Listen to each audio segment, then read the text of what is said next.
Ayan po mga sis, mga bro, nakapunta ng Food Lion at bumili ng mga corns dahil naka-sales na naman sa Food Lion ang corns.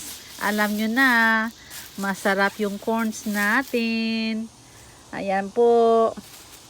So nakarami na naman tayo. So if anyone who lives here in the state also, you can check it out.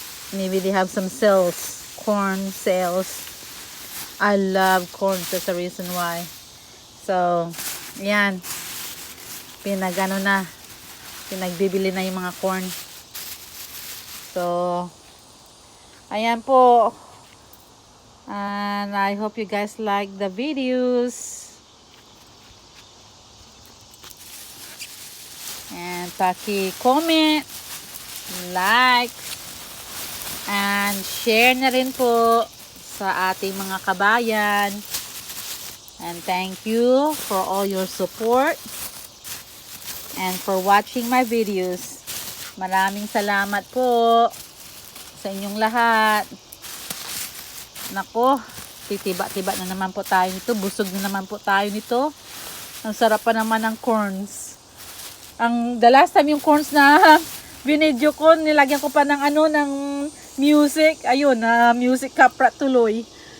Nako, kaya paalala lang ulit-ulit. Wag na po tayo maglagalagay ng mga music copyrights unless recommended ni Mita po, okay?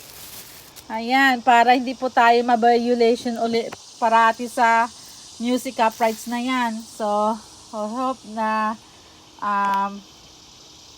naalala nyo yan ng mga policy. So, please read the policy ni Mita at gawin nyo na lang po. Huwag na po tayong pasaway, okay? Thanks for all your watching. God bless.